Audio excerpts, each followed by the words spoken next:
Thank you for all that you do, making this technologically possible. Welcome to our second webinar series. This is the Bermuda Race Tent Party, and we're going to be telling some stories, and we've invited some gracious panelists to come along and tell some of their old and some new stories that they've had on Newport to Bermuda races. I just want to mention our sponsors. Tonight's webinar is presented by Goslings Rum and is supported by GMT Composites and Bermuda Tourism. And I think Kate has a little clip of a Goslings Rum tutorial. So if everybody wants to take a quick little gander at this, people can learn how to make a rum cocktail for tonight's discussion.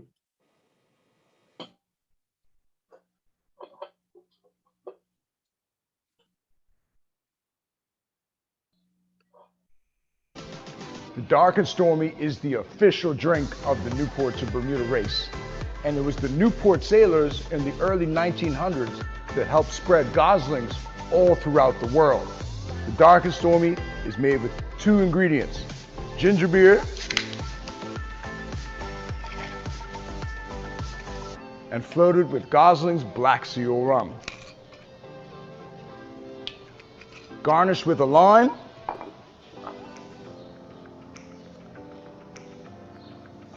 that looks like a storm cloud neither a fool or a dead man would sail under.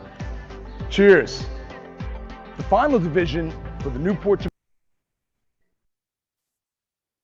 Thanks, Kate. That was just a quick clip from a video that Goslings did last year when we ran the last Bermuda race, when we ran the virtual race to Bermuda. And that's Andrew Holmes from Goslings doing what he does best. And I thank Andrew for all that he does for us in this race. So anyway, cheers everybody. I hope everybody does have a Dark and Stormy and is ready to hear some tall tales, and hopefully there are no lies, and if there are lies, hopefully nobody notices. But I want to first ask Elizabeth O'Toole. I think I've heard that you've got a good story. You're involved with the Oak Cliff program.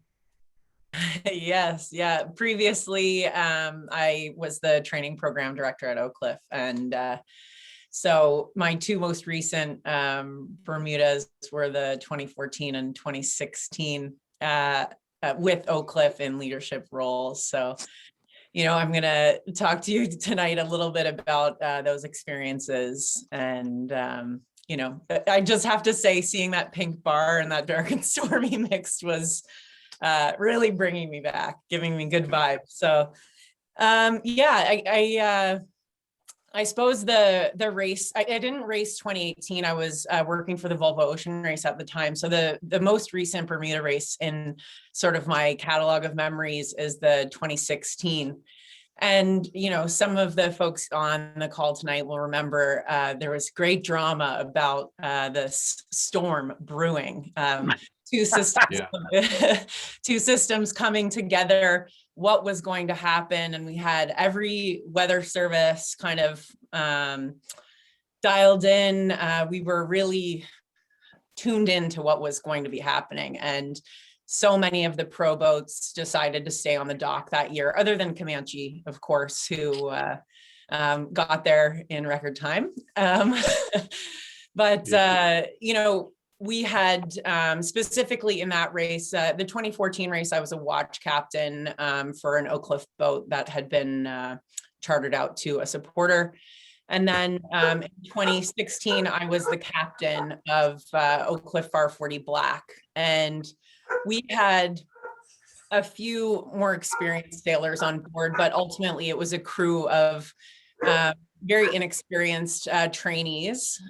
Some of them, their first night at sea was the Block Island race just a few weeks previous. So we were measuring our risks, weighing the options, and ultimately I decided that we would go out. We did a lot of routing, a lot of checking out the models, and ultimately I decided that we would go out and reassess in 24 hours because we knew given the situation, we could turn around and beat the worst of it all back within a 24-hour window. But we had that, very thin slice of time that we could go race hard and see how the gribs were developing as we were able to, pull weather data down onto the boat. And, I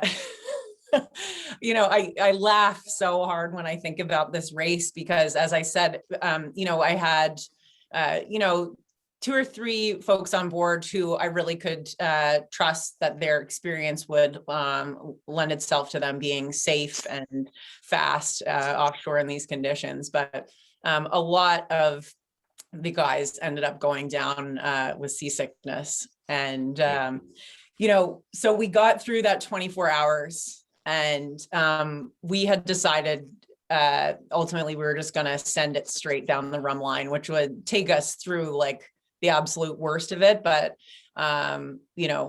we knew that if we were bold and we pushed, we would have a great race. So we got through that first 24 hours. We said, let's send it. Let's go. We're going to do this.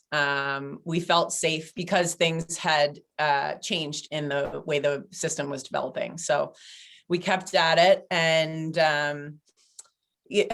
half of the crew, as I say, went down with seasickness. So we were actually racing with 10 people on a modified FAR 40, which sounds insane to anybody who knows what a FAR 40 is like down below. Where'd they all go? So just for those of you who don't, FAR 40s were built as one design boats. There's no head really to speak of.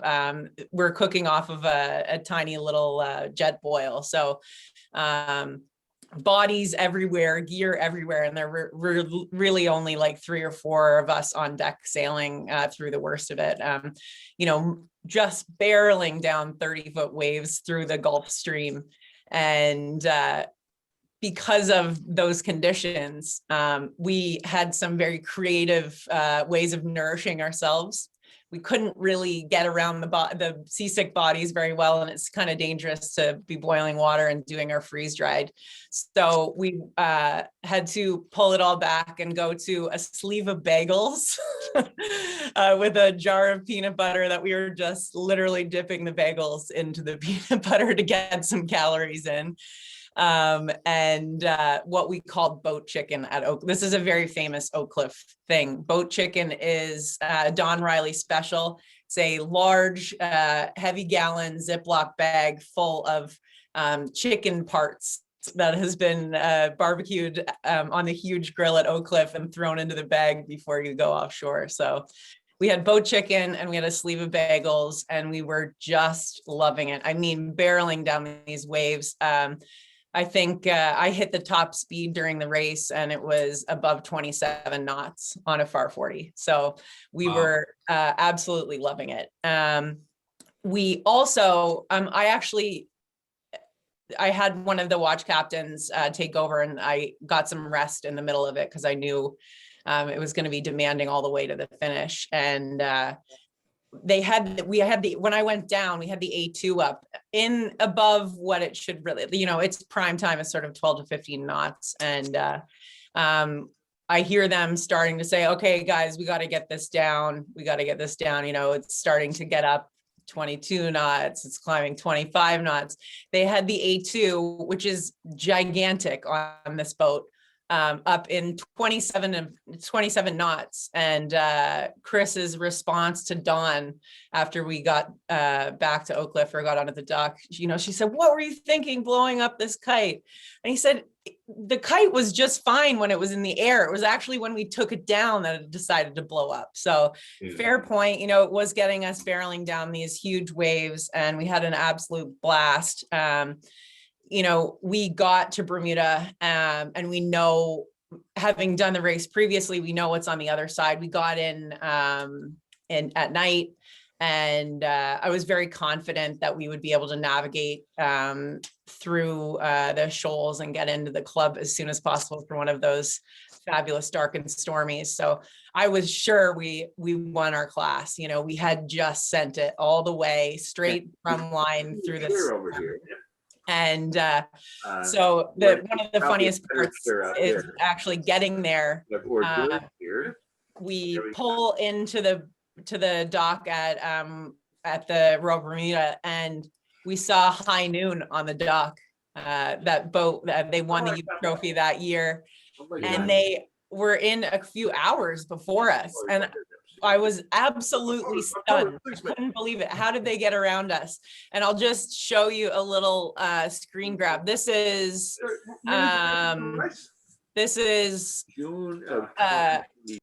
us during the race. So we were absolutely leading the fleet to Bermuda. We were so pumped, and we got there, and sure enough, those guys from American Yacht Club, the youth squad, had a blazer of a race. They were the next boat after Comanche, actually, I think. So we ended up with a top 10 across the line, with a bunch of seasick 18 to 22-year-olds who had never been so happy to see land. But, you know,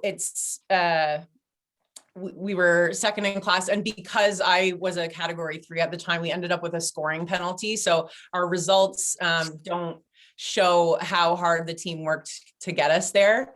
But, you know, there was such a huge sense of pride, such an amazing adventure for these young sailors. And I guess the message that I just really want to send to people tonight is, you know, whether you're a seasoned sailor who's done the race, maybe you haven't taken that chance to get a young sailor into this race before onto your crew.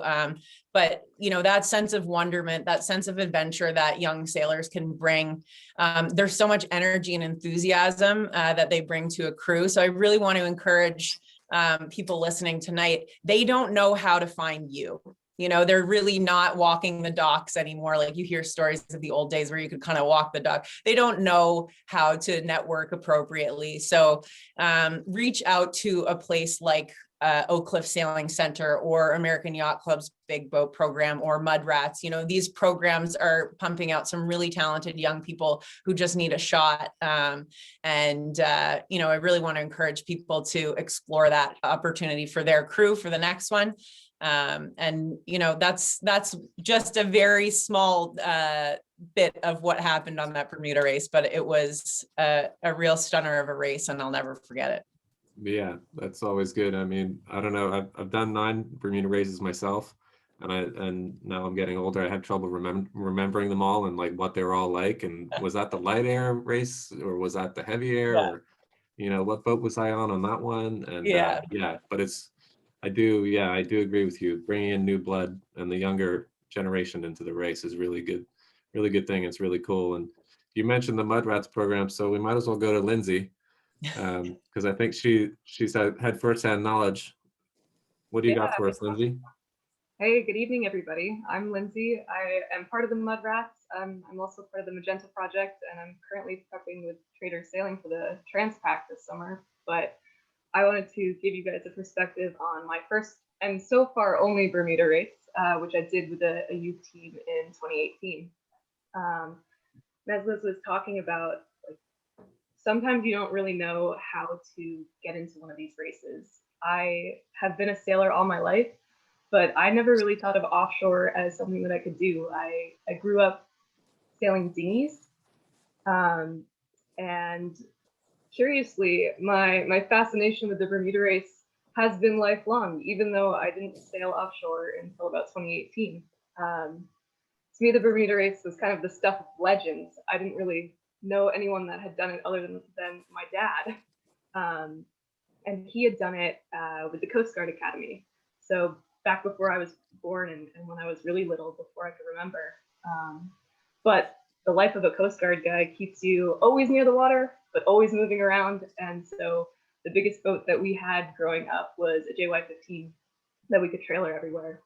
But even though my family didn't do the race year after year, as some people do, it was always back of mind. And my mom says that when my siblings and I were little, when we wanted things, when we were whining, like, I want ice cream, I want to go to McDonald's, my mom would reply, well, I want to go to Bermuda, but that's not happening. And we would sadly have to say, no muda, mommy, no muda. Didn't have a big boat, we couldn't go to Bermuda. But yeah, so growing up on dinghies, I never thought I would do the Bermuda race. It seemed so big and so distant from what I knew how to do and what I had the skills to do. But flash forward to 2018 after I graduated college, and the Mudrats announced that they had just been donated a classic Swan 48 that had an amazing history of doing the Bermuda race. And their goal was to take a group of teens and 20-somethings to compete for the Stevens Brothers Youth Trophy, which had been won by High Noon the previous edition. So I made the team and we set to work. We practiced a whole set of new skills starting in March. And we practiced every weekend. We were down at the boat pretty much. I've worked full time at that point. So pretty much every day after work, we'd go down and there was always something to do. We learned how to load winches. We learned how to steer with a wheel instead of a tiller. There's no tiller towards trouble on a wheel, and we all made that mistake. We learned peeling jibs and completing dip hole jibes. We all took safety at sea and did overnight sails and deliveries just to get the hang of sailing on such a big boat. Because pretty much everyone on the Mudrats team had only experience with up to about Melges 24s in size. Most of us hadn't gone offshore, with the exception of our skipper, our navigator, and coaches. So John Winder, I see, has joined us. John was on our boat.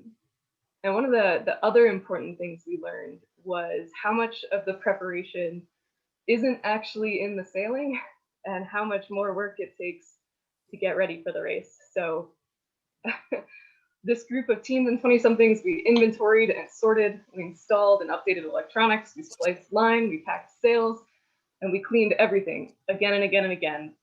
One of the consequences of having a really snack-happy crew of teenagers is that there are always crumbs everywhere, so you always have to clean. And I remember there was one moment when I came up for a morning watch just to find that an entire cookie had been smushed into the deck right next to the companionway at some point in the night. And that one, luckily, a little seawater cleared up, but yeah, crumbs and snacks everywhere. Yeah. So speaking of snacks, we're finally getting to the race, right? And in Bermuda, you can always expect something unexpected to happen, and ours happened, luckily, right before the race. We had delivered a boat to Newport for the start, and our refrigerator, which we had provisioned, fizzled out. So we had nothing more than a glorified ice chest. And our skipper started ripping apart the system to find what was wrong and try to fix it. But there was nothing we could do. We had to start the race. And we instead transferred about half of our food, including half of our snacks, into an ice chest, like a cooler, that we sealed, we put in the middle of the boat, and we could not open until halfway through the race.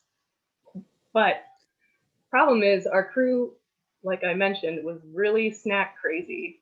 And what was in that cooler? The Snickers bars. The Snickers bars were in the sealed cooler, and we were not allowed to go for them until halfway through the race. Otherwise, the ice in our cooler would melt. And so in 2018, the race was very different than what Liz described. It actually had a day of no wind, and we were drifting around. It was hot, the sun was beating down, and our navigator had this one thought of how nice would just a frozen Snicker bars be right now. Like nice frozen chocolate right out of the cooler. The problem was he knew that if he opened the cooler, it would cause a scene. There would be mass panic as everybody tried to grab Snickers bars from the cooler. And so he and I waited towards mid-off watch when the other guys were sleeping in their bunks. And we very carefully, back to back, kind of went by this cooler and just started sitting there, kind of sorting things, fiddling with lines, and everybody was asleep.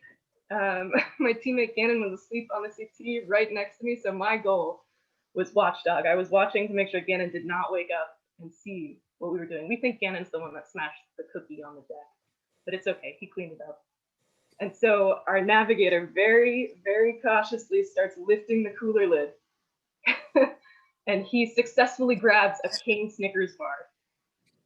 And the crinkling wrapper actually does kind of make Gannon stir. And we're like, oh no. So we just start there, we hide the Snickers bar, And meanwhile, it's so hot down below. The Snickers bar is melting and melting and melting. But finally, everybody goes back to sleep. Our navigator and I split the Snickers bar. No mass chaos. And we continue on our way. We pick up some winds. And to this day, I do not know how we made it without alerting everyone to the presence of chocolate on that boat. But I also don't know how, after we finished, John comes on deck having hidden ice cream, and it made the entire trip. And none of us knew that there was ice cream in the cooler for the finish. So we finished in the morning. It was dark. It was about 4 a.m. And as the sun was rising, as we were transiting over to Hamilton, John comes up with celebratory ice cream for our crew, because really our goal was to make it to the finish line and to do it all as friends. And we had no idea that we had actually done far and beyond what we thought we would do, but we celebrated with ice cream. We did end up taking the youth trophy that year and a first in class. So all around, it was an amazing first race.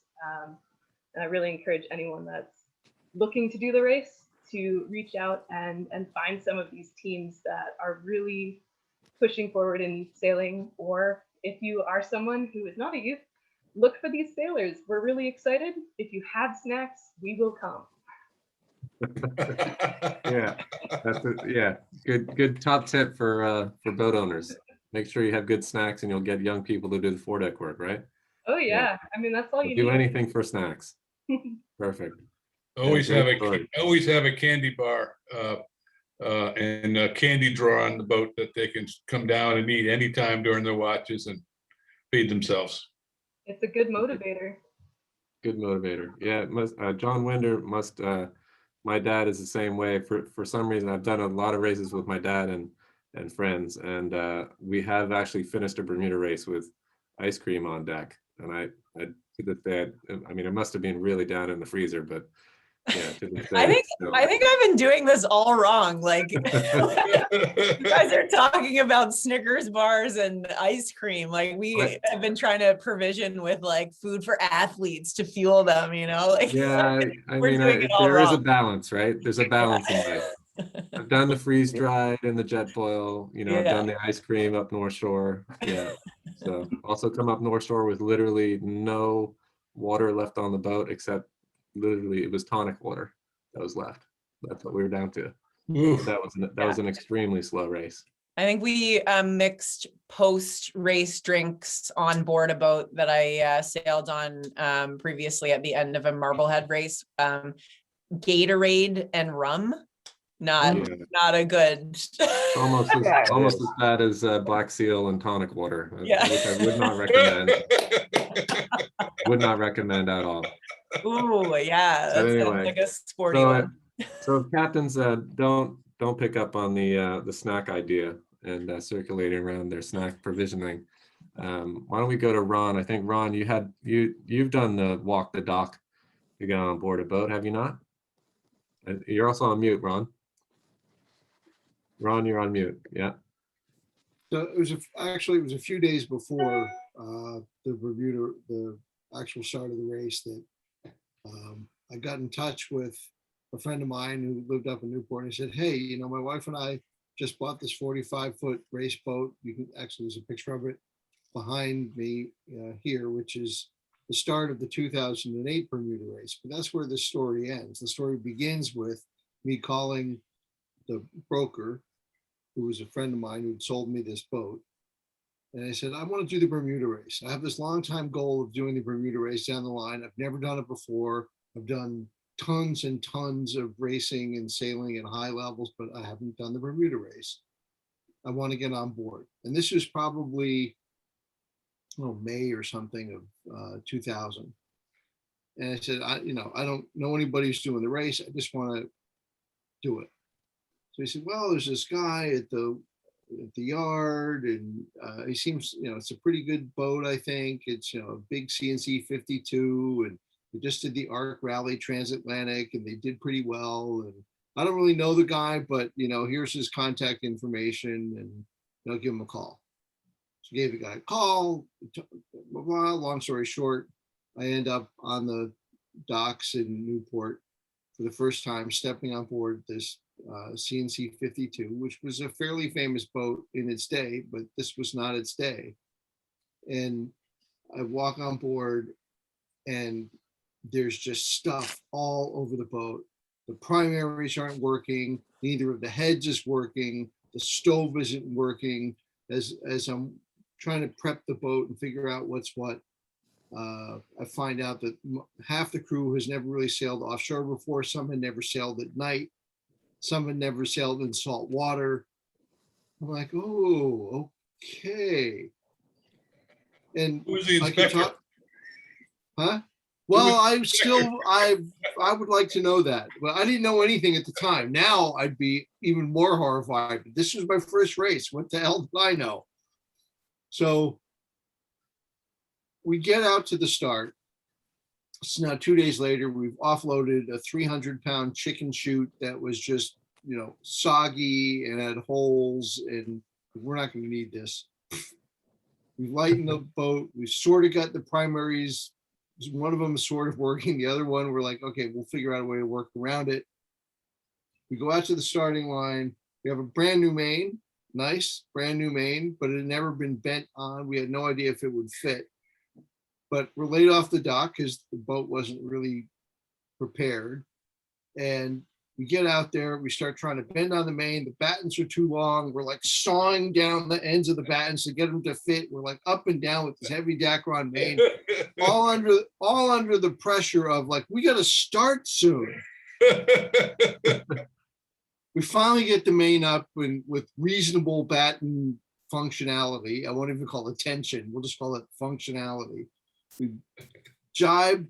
We're to windward of the start. To the course side of the start, we jibe with the main up, and we're now like at a minute before our own start, and we've just gotten the main up. We don't even have a jib up. None of us have ever sailed together before. We haven't even done a tack yet, and we're like, all right, well, let's get the jib up. We're fumfering around getting that done, and all of a sudden I see this big hole at the windward end of the line on the starboard lane line. And I'm like, jibe now. We'll figure the rest of it out, but jibe now. We jibe, we get the jib up as we're kind of reaching down toward that hole. We get in the hole, we harden up for the first time in our lives. We were hardening up the boat. We nail the windward mark, the boat end of the line, nail it right on time, perfect. It was complete luck. But I'm off to a good start with this race. The owner's impressed. We go, and all of a sudden, bam, there's this impact as another, like a Swan 51, another pretty big, heavy boat hits us in the transom and punches a hole in the side of the boat.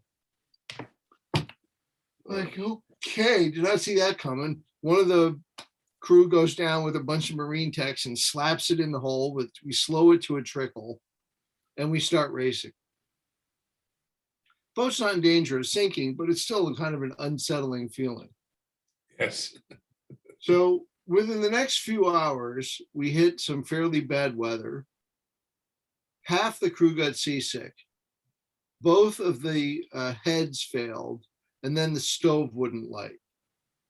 So now you are in like the first night of hell. And this continued. How do you tell a 5-day story in 5 minutes? So we'll skip ahead a bit. And half the crew is sick. It's me and 3 other guys plus the captain who are managing this 52-foot boat in 30 plus knots. And we're now entering the Gulf Stream, and the waves are getting bigger. The crew is getting sicker. Nobody's eating anything warm. It's just the worst situation you could possibly have. And I'm like, holy crap, what did I get myself into? Why the hell did I do this? But what do? You got another 4 days to go. So you just keep doing it. And we end up the second morning, we're in the Gulf Stream, and there are huge waves and big wind. The 5 of us who were functioning sailors are exhausted. And I come up on deck. It's just around dawn, and we're on a starboard tack. It's probably blowing 25. The boat's over canvassed. Nobody has the energy to do anything about it. We're in 25-foot seas in the Gulf Stream. And I'm like, once again, I'm really regretting this decision. And as I'm driving the boat, out of the corner of my eye, I see a shadow like off the boat, which is a little disconcerting. And I'm like, what the hell was that? And all of a sudden I realized that there are dolphins that are swimming under the boat as we're doing, I don't know, 14 knots or something, these massive seas. And then I start seeing the shadows playing in the waves off our windward beam. And the next thing I know, there's a dolphin looking at me. It sticks its beak or nose or whatever you call a dolphin proboscis out of the wave. And it's looking down at me from above the spreaders of this 52-foot boat. I'm like, no, the scopolamine must be like hitting me in a weird way. Like I just did not see that. Nope, yeah. Sure enough, now there's like 2 or 3 of them that are doing it. And they do this several times. And as horrible as that first race could have been, as awful as the conditions and the everything, the lack of crew prep, lack of preparation, not to mention hygiene, all of it was bad. But that moment was like, wow, I have to do this again. Yeah, one of those experiences. And fast forward to the picture behind me, 8 years later, my wife and I did the Bermuda race on the boat that I just bought when I did the first race I just told you about. And we vowed that we were going to learn from that first experience, that we were going to prepare our asses off, and we were going to make sure that everything worked, that whatever had to be done to prepare, that the crew were ready, they were cohesive, that they had worked together. Every lesson that I had learned in the 2000 race, I applied in the 2008 race, and we ended up with a second in division and a 13th overall. But it could have gone differently. To this day, I'm so grateful to those dolphins who made that appearance, which turned what should have been a living hell into a once-in-a-lifetime experience. I'm eternally grateful. And I will say one other thing to those of you who have not yet done your first race. It is life-changing. It changes your character, your outlook, your confidence. It just, I'll let other people maybe opine on that as well, but it is something you have to do at some point. Yeah, I would agree with you 100%. So, yeah, good story. I mean, the sea life out there is sometimes a wonder to behold. I've seen a pod of dolphins on a absolute glass calm night in the middle of the ocean, not a cloud in the sky. You could see the Milky Way, every single star you could see, and you could hear this sort of noise of breathing, and it was the sound of a pod of dolphins coming from the horizon, swimming directly towards our boat. And there was phosphorescence in the water, so they would breach through the waves, and then they'd leave a trail of phosphorescence behind them. There had to be at least 50 or 60 of them, and they came from the starboard side of the boat, from the horizon, right at our boat. And I was on the wheel at the time, and it's sort of like, and we were absolutely doing 0.00, not going anywhere, no wind, no waves, no nothing, just these porpoises coming at us, hell bent to leather. And they got to us, and they went right underneath us, went out the other side, and then they all kind of turned around, and then they played around the boat for about 2 minutes, and it was a sight to see. And then for whatever reason, we were boring, and they took off, and they were gone. And it was one of those sort of memories that I'll never forget.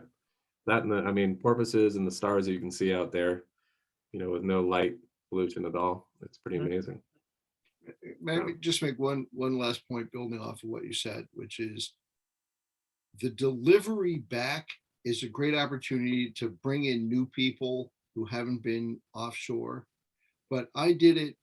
I delivered our boat back from the 2008 race, and that was an entirely different experience and a wonderful experience too. So don't discount the magic of the trip back, besides, more than just the trip down. Yeah, it is. Yeah, that's no truer words have been spoken. You do sail to a beautiful place, but for 99% of the fleet, that's not home. You got to sail back. So yeah, you do need to make preparations for that. So let's go to Scott. Last up on our panelists, Scott, the longtime sailor of the race. I think he's got a story about a boat that one of my best friends did one of his first Bermuda races on. But take it away, Scott. Scott Murray. I'm born in Scotland, and as a kid, never sailed. It was any sport there was, I played it. But in late teens, decided it was time to get out of Scotland. With a lot of unemployment in those days, and found myself in Greece, and just met some people with a boat there. Started working on boats, and next thing I know, a year later, I'd done 2 transatlantics and cruised around, and literally just walking the docks and going from job to job, and being immensely lucky along the way. I have to say, I've sailed with and for some great captains and people who taught me how to navigate, taught me how to use a sextant, no electronics, no none of that stuff. And my story really starts in 1980, probably. I was in Antigua, and I saw this beautiful 12-meter at the dock, and I need to go sailing on that boat. That needs to be my next ride. And so to make sure the captain realized I really wanted to do that, I went and slept on the gangplank, because I figured he'd find me in the morning and I'd say, I need a job. I need to sail on this boat. And turns out he's a very old friend now. And the boat was War Baby, which was owned by Warren Brown from Bermuda. So Dave, the Scottish captain's like, yeah, come with us. We're going up and down islands and doing whatever.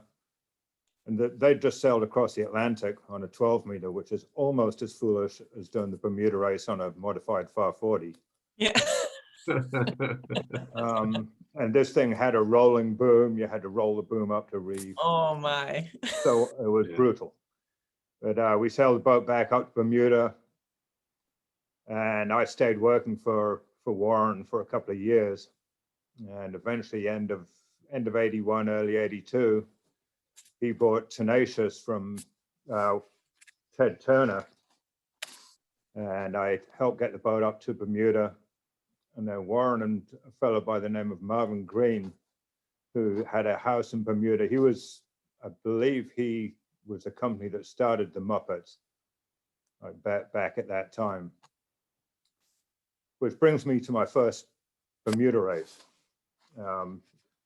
Basically, Warren was going to sail a lot with Marvin, so I went on a sabbatical from War Baby and went and worked with a crew of the brand new maxi boat built in Wisconsin, Nirvana. Marvin Green was the owner. And so the idea was basically I'd be on furlough or loan from Warren to Marvin and sail with them. They had a full summer planned.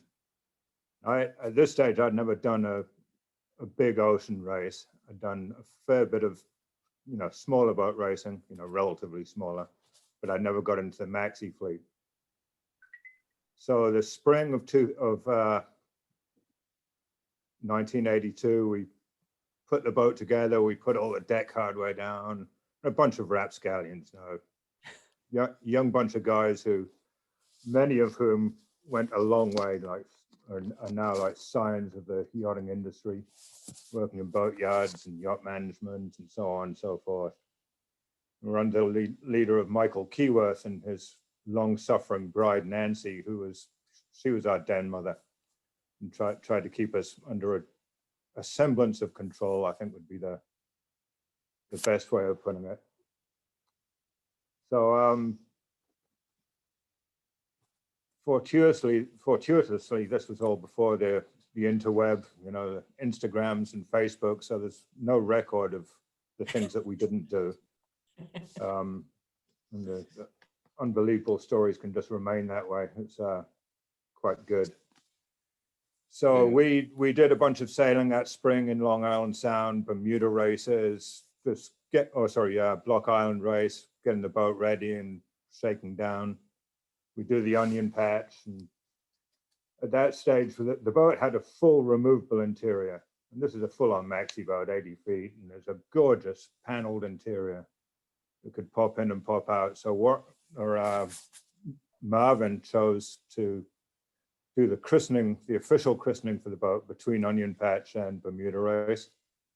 So at the end of Onion Patch, we have to put the full interior into the boat. And those cabins is a fantastic stereo system, like a double stove galley, everything, every mod con. It all has to get put in the boat Sunday night, Monday, christening Tuesday, take it all out of the boat and get ready to do Bermuda race.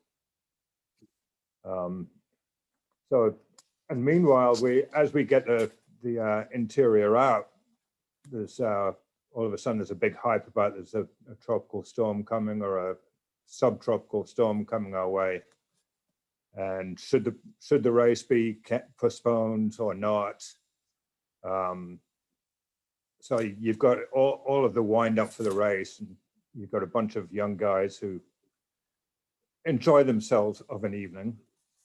So there's a lot of tension building up the race, and it's the first big ocean race for the boats. And of course, we think we're the best thing since sliced bread, which we didn't really have a clue how to sail maxi boats in those days. So all the anticipation goes on. Eventually on Friday, they call off the race, or they postpone the start. So all these wound up crews in those days, and again, we didn't go to the gym before, during, or after the race.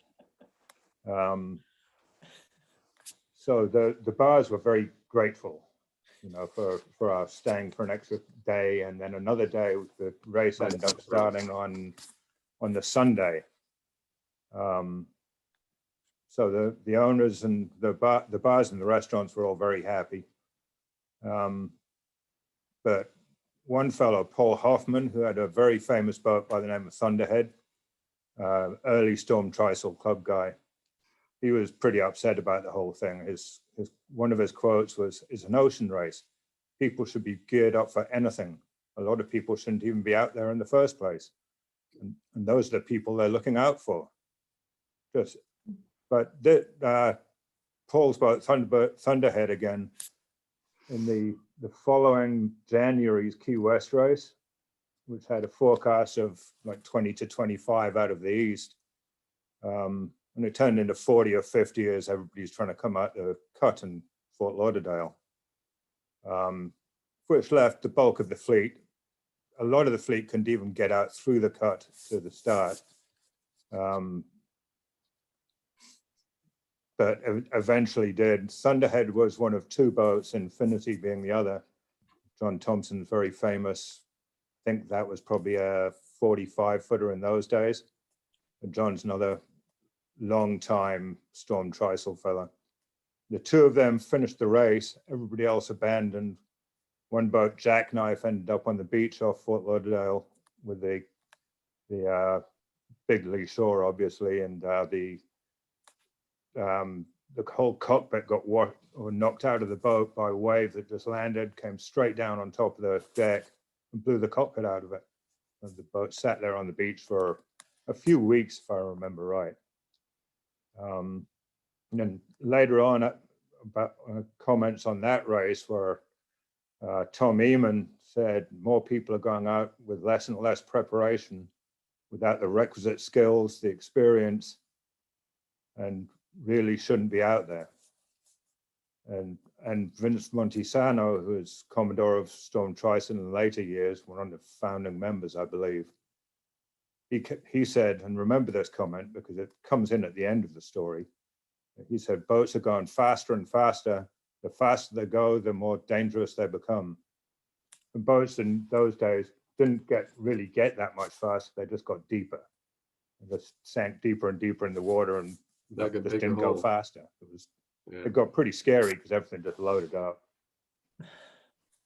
And this is 82, 83. These comments are coming out now. The faster they go. But I digress. We finally started the race on the Sunday, and somewhat worse for wear and tear, I have to say. And all dressed in the newest creation, Line 7 foul weather gear, which looked really good, but it kept as much of the wet, damp, sticky, smelly stuff inside the foul weather gear as out. Extremely humid, let's say. As a race, really, it was very straightforward. It was a 25 to 30 knots of breeze, and behind the subtropical low. We just were reef in, reef out, number 3, blast reaching, just no trouble at all. It was just sitting on the rail. It was really, frankly, it was pretty boring. I think toward the end we changed to a bigger jib just before the finish. But in the boat's first major offshore race, in one of the big four races, we broke the record, which was 10 years old. Ondine held it at an average of 10.2 knots. And that was considered a massive victory, and, scary fast. So we get into Bermuda, and this is, again, this is the 80s. And, all the comments still apply about we're not going to go to the gym. We're going to go straight up the RBYC, cocktails on, and the party started. That night we go to a big crew dinner somewhere in Hamilton. I don't really remember where. And the next day we're invited. One of the crew members was a fellow by the name of Dick Pearman, who's a well-known Bermudan lawyer. He's also a scratch golfer and two-time US croquet champion. So he thinks it's going to be a good idea to invite us all to his house, which is on the south side of the island, for a big party the next day to get us through the day, get us through the daylight hours. Now, he's got a croquet lawn that is trimmed with nail scissors. Beautiful, the pool's over on the side. He's not only invited the crew, he's invited all the movers and shakers of Bermuda society. And cocktails are involved. There's Goslings, there's serious drinks. So the boys, kind of playful group of boys. As the afternoon goes on, people are ending up in the pool. We got hold of Dick Pearlman, we get him in the pool. Eventually we get tossed out of the place to all intents and purposes and carried on downtown. And then next day it's back to work. We got to clean the boat up and get ready to get back to the States, and so on and so forth for the delivery somebody was talking about before, which is an epic part of the trip too. But so we go down the boat, we're cleaning up. Next thing we know, there's 2 policemen at the end of the gangplank. And start reading off a roll call of the crew.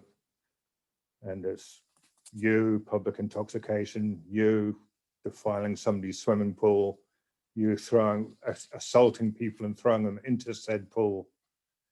The list went on, so we're all there and we're thinking we're in pretty bad trouble here. They go through the list where, like, what's going to happen, and there's a crowd gathering on the dock, a bunch more boats have come in. They just keep gathering, and cops start playing with the handcuffs. We're all going, what's going on here? We're going to jail, and we've got every nationality. We've got Australians, we've got Kiwis, we've got Scots, we've got South Africans, everybody. It's like we're never getting back in the States again, but it's just, we're in so much trouble.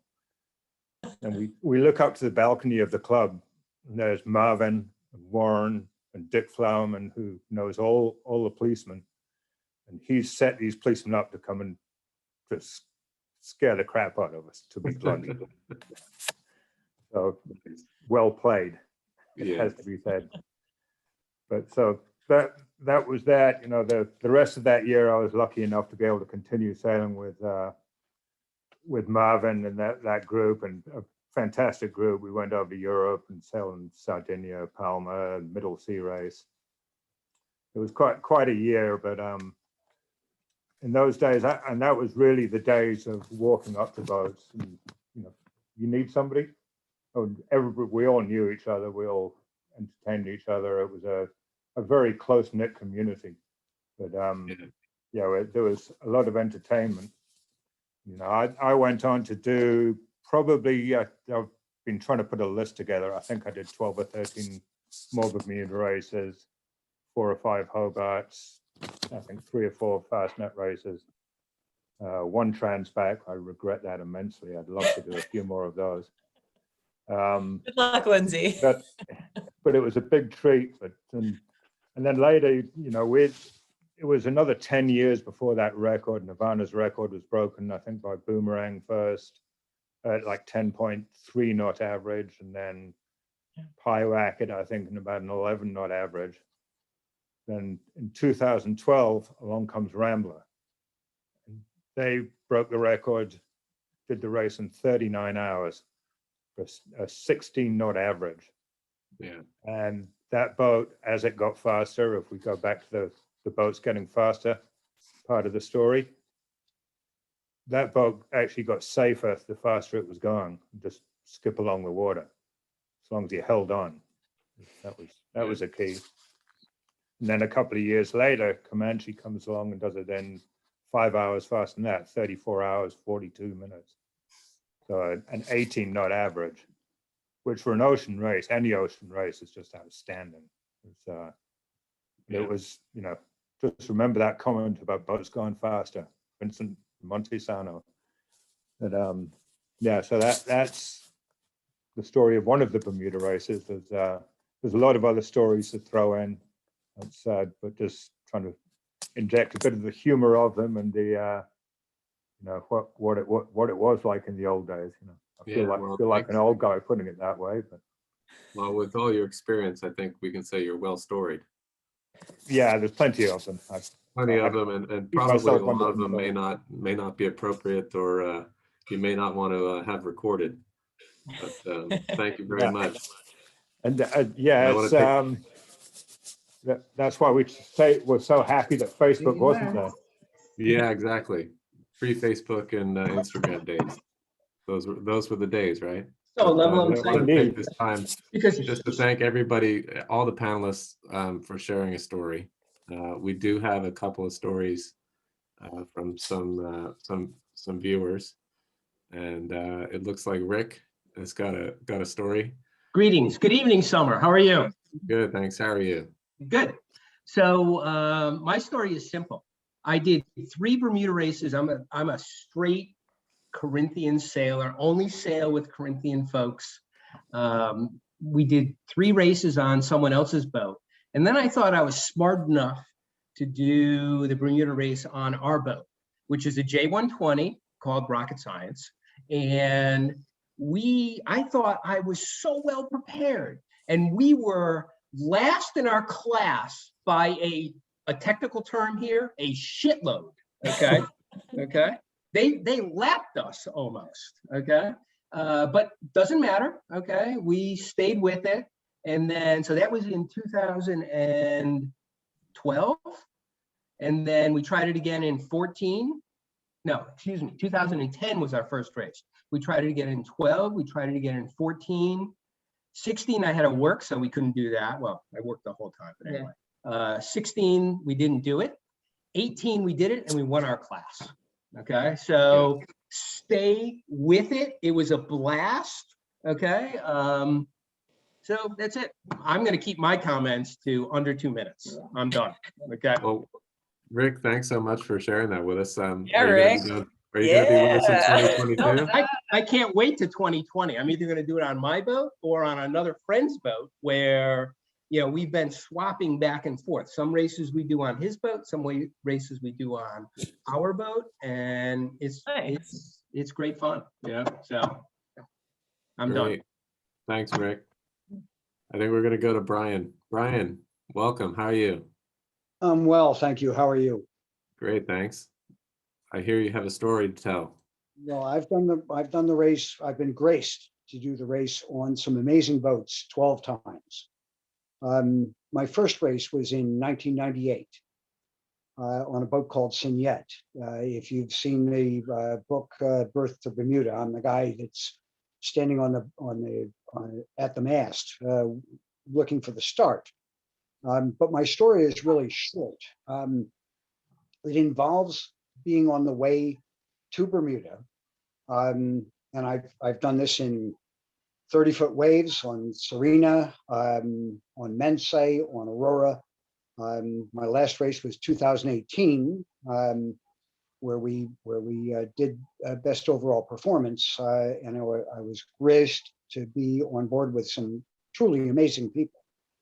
My first race was in 1998 on Signette, a Swan 441, and I'll keep the story short. In the middle of the night, I come up on watch. It's 4 o'clock in the morning. We're ghosting along. We're in the Gulf Stream, and I hear what seems like waves near us. Now, the sea is incredibly flat. There are no waves around us, and I hear this welling of water. And I look off to the starboard side. I'm driving, and I look off, and there is an eye that is looking at us. It's an eye of a whale. They seem to come up because they've seen us or heard us just coming through the water, just up alongside.